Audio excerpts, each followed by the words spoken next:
За сайн байцгаана уу. За одоо тайлбар хайртайг өгч байна. Hansa брендийн GM630 цагрын хайртайг өгч байна. За дотор талд нь болохоор за 2 сайддаг байж байгаа. Албан сарины утганы сав байж байгаа.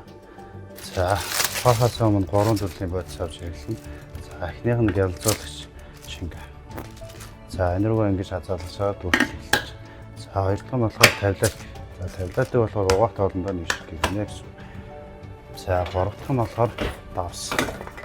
За давсыг болохоор энэ цав онгоолгоод за энэ бус давсаа банак хийж байна.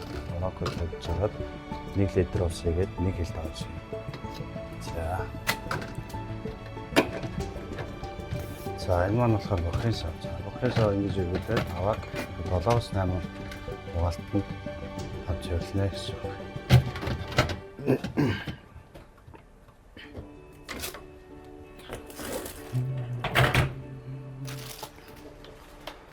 За одоо угаалтын горимууд.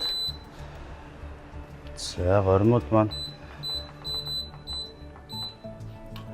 за энэ болохоор гялзуулж байгаа буюу юу хуурын болон өндөр температуртай усаар угаах юм байж байгаа. За энэ болохоор 1 цагийн угаалга байж байна. За энэ болохоор эко угаалга. За устаг бодисонтой хяналттай угаалга. За энэ маань болохоор дишвашер өөрийгөө зөвлөх горим байж байгаа. За энэ болохоор түргэн угаалтын гор 30 минутын угаалга байж байгаа.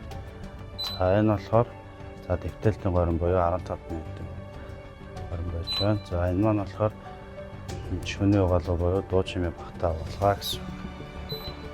За функц маань болохоор энэ уурын гэж энэ загвар дээр нь болохоор уурын угаалга гэж нэмэлтээр орж ирж байгаа. За энэ цаг нэмж асах болохоор ингээд цаг асах нь тогны хэрэглээг нэмээд усны хэрэглээг багасгах байна. За энэ дээр болохоор ингээд хэрэглэнүүд нь харж байгаа. За энэ болохоор цаг өгөхгүй. За 2 цаг гэж өглөө 2 цагийн дарааг асуугаж өгөхгүй. Дараах цагийн горим гэсэн. За энэ маань болохоор синсний 1-2 синс бүтэн тал гэдэг юу байж байна. Одоо энэ дээр асцсан байгаа за бодисын маань анхааруулга буюу одоо бодис маань байхгүй байна гэсэн үг байж байна.